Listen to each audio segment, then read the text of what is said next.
បាទជំរាបសួរពុកម៉ែបងប្អូនទាំងអស់គ្នាថ្ងៃនេះមកស្រែចម្ងល់បងប្រុសម្នាក់គាត់សួរខ្ញុំតើថែទាំកូនមាន់យ៉ាងម៉េចទៅពេលអាយុទៅញាស់ដល់អាយុ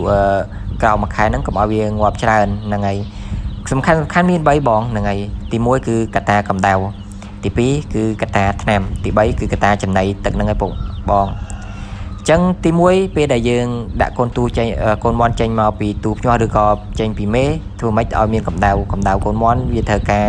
អាយុទៅញាស់ដល់ខមួយអាទិត្យហ្នឹងវាត្រូវការកម្ដៅ32ទៅ35អង្សាហ្នឹងហើយយើងត្រូវការមានថ្នាំសម្រាប់ដាក់ឲ្យវាផ្សារផ្សិតផ្សារពោះវៀនបូកជាមួយនឹងវីតាមីនដើម្បីឲ្យវា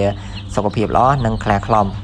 កាលណាតកូនមាន់យើងកម្ដៅល្អហើយយើងដាក់ថ្នាំត្រូវទៀតហើយយើងបូកនឹងចំណីល្អទៀតអញ្ចឹងគឺកូនមាន់សុខភាពល្អហើយក៏វាមិនសោកសោយដែរអញ្ចឹងកូនមាន់សំខាន់បំផុតគឺ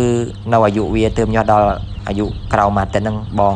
អញ្ចឹងកាលណាយើងថែវាបានល្អគឺកូនមាន់របស់យើងសុខភាពល្អហើយវាអត់មានបាត់បង់ច្រើនទេខ្លាចថាយើងដាក់កម្ដៅអត់គ្រប់គ្រាន់ហ្នឹងហើយវាត្រជាក់ពេកអញ្ចឹងធ្វើឲ្យកូនមាន់យើងខ្ញាល់ច្រើនរៀកជាប់គូតគឺងាប់បាត់បង់ច្រើនឆ្វិតដៃឆ្វិតជើងងាប់តែម្ដងនៅពេលក្រោមអាយុមួយអាទិត្យហ្នឹងវាអត់ទាន់ងាប់ទេកូនមាន់យើងខ្សោយនោះដល់ពេលវាចាប់ពីអាយុមួយអាទិត្យឡើងចាប់ដើមងាប់ហ្នឹងហើយដល់ពេលអាយុវា14ថ្ងៃវាលែងសូងងាប់វិញហើយអញ្ចឹងសំខាន់បំផុតគឺកម្ដៅនិងការដាក់ថ្នាំនិងចំណីបងហ្នឹងហើយអញ្ចឹង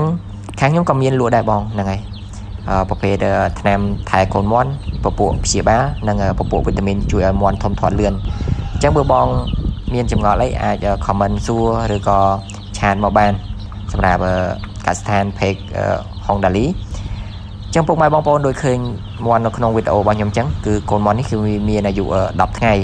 ចឹងកូនមាន់នេះសុខភាពល្អណាគឺខ្ញុំមានថ្នាំឈុតសម្រាប់ប្រចាំទ្រុងរបស់ខ្ញុំ